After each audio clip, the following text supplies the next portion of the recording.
Students, in this class I will be doing class 9 quadrilaterals chapter, that is the 8th chapter. First exercise already I have completed. Now I am going to do second exercise. So before going to the second exercise, one theorem is there that is very important, midpoint theorem. Okay, so I will give you the proof of that theorem. So midpoint theorem. So based on this midpoint theorem only we will be doing sums in the second exercise. So statement. The line segment joining midpoints of any two sides of the triangle is parallel to the third side. This is the midpoint theorem. So as I told you earlier, theorems and all you have to write it 4 different side headings you have to give, and you have to write according to that only. So first this one is the statement for that theorem. So the statement is the line segment joining midpoints of any two sides of the triangle is parallel to the third side. So now for this diagram is there, that diagram I will do. So this is a triangle ABC. ABC is a triangle and E and F are the midpoints of the triangle. E and F are the midpoints of the triangle. So a line segment, so this is the line segment EF joining the midpoints. E and F are the midpoints of the sides AB and AC. Any two sides of the triangle is parallel to the third side. So we are asked to prove that EF is parallel to BC. So this is the thing we are asked to prove. So the second subheading is given. Second one is given. So what is given? E and F in triangle. First a triangle is given. So in triangle ABC, E and F are midpoints. E and F are midpoints of the sides AB and AC respectively.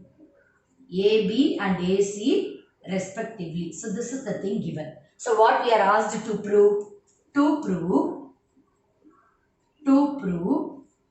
EF is parallel to BC. So to prove EF is parallel to BC. Okay. So for proving this, few construction part I am going to do in this. Then only we can give the proof that EF is parallel to BC. So what is the construction part is, from the point C, I am going to draw a line that is parallel to AB. Draw a line from the point C parallel to AB and extend the line EF.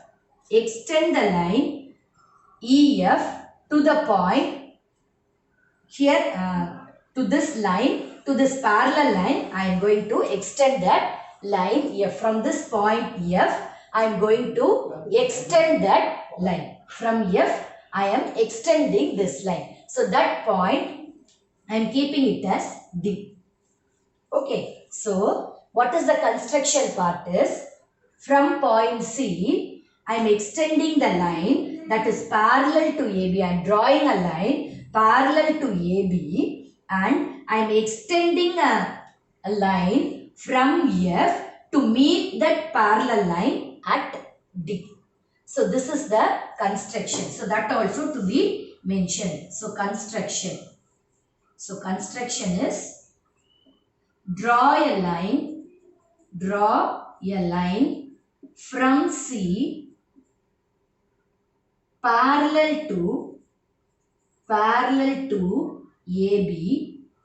parallel to AB and extend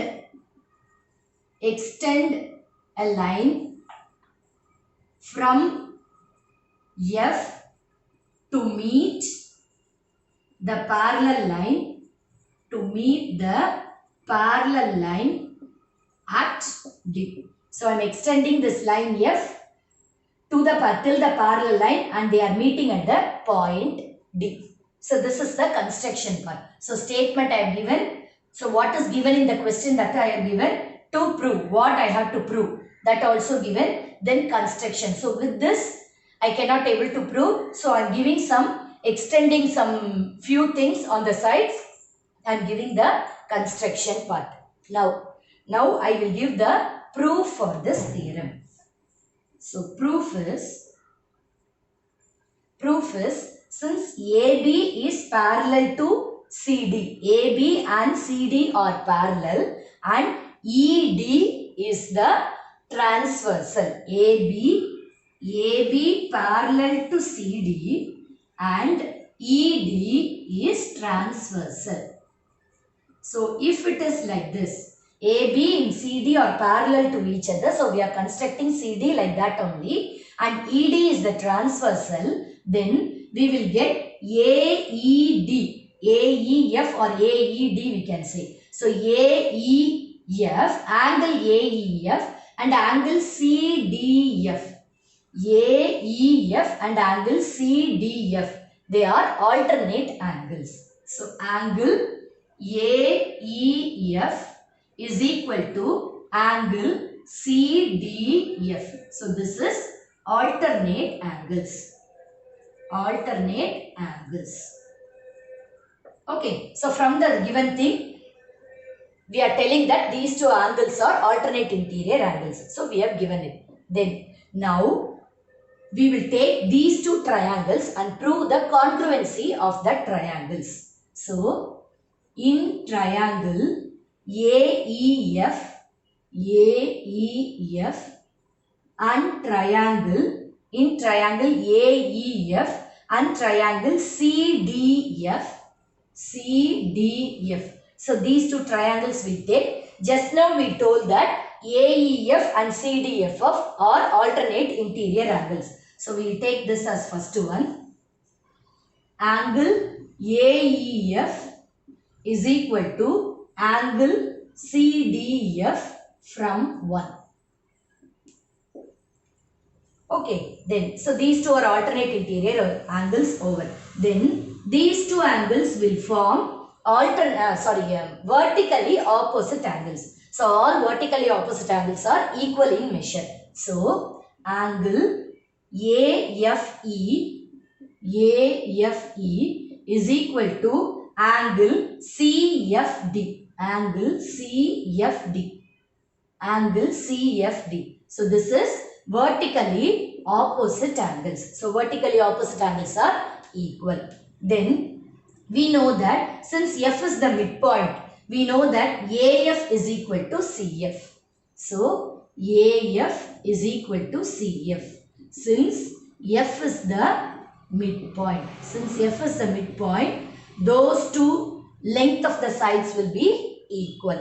So from this we are having two angles and one side. So by AAS congruency, triangle AEF is congruent to triangle CDF. So this is by two angles and one side. Side is not included. Included side is not equal. So we will say that as AAS. Any two angles on one side. So that is AAS congruency. So we have proved the congruency of these two triangles. So after proving this congruency of triangles, we can say that by CPCT, AE is equal to CD.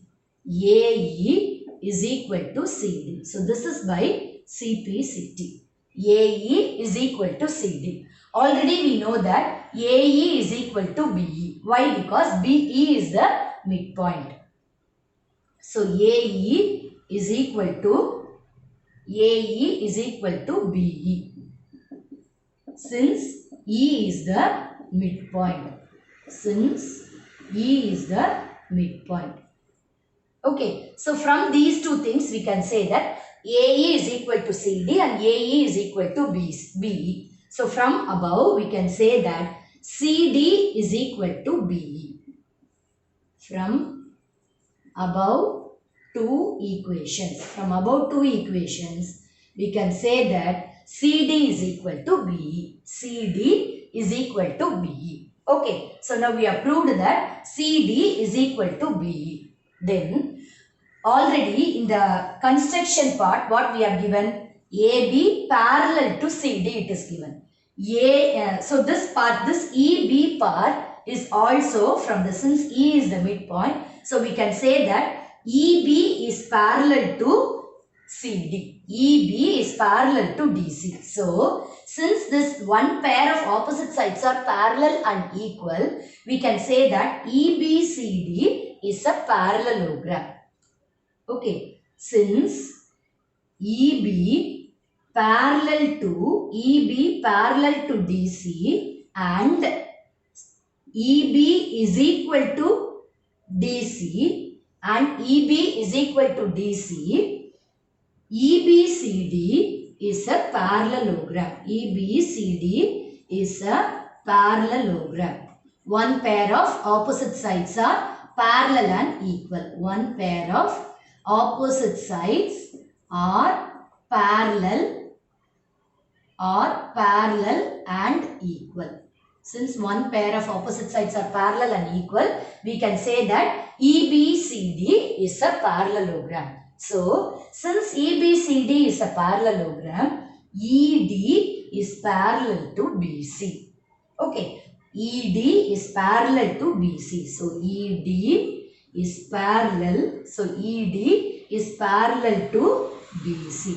So, this implies EF is parallel to BC. Since that is the midpoint, F is the midpoint, we can say that ED parallel to BC, we can say that EF is parallel to BC. So what we are asked to prove? We are asked to prove that EF is parallel to BC. So this is the very important proof, midpoint theorem, very important proof for this. Based on these things only, we will be doing sums. Then this is the midpoint theorem. The other one is converse of midpoint theorem. So the midpoint theorem statement is these two are parallel. The line segment joining the midpoints. So it is given in the thing that these two are midpoints. We are asked to prove that EF is parallel to BC. Converse of midpoint theorem is that is also proved. For that no proof is there, only theorem statement. That theorem is one point is midpoint. Okay, in a triangle, one point, any one side, if you take a midpoint and that line, if it is parallel to the second side, definitely in the third side, it will be intersecting at the midpoint only. One more time I will say, this is the converse of midpoint theorem, that in one side, if one side of a triangle, if you take a midpoint, okay, that line when you are connecting and that line, if it is parallel to the second side, definitely the point that meets the third side will be midpoint. Will be the midpoint. Okay, so this is the converse of midpoint theorem. So based on these two theorems only, we are going to do sums in exercise 8.2. So with this, I am completing today's class. So based on this midpoint theorem and the converse of midpoint theorem, I will be doing sums that I will do it in the next class. So whatever doubts you have, you message me in the comment box. Thank you.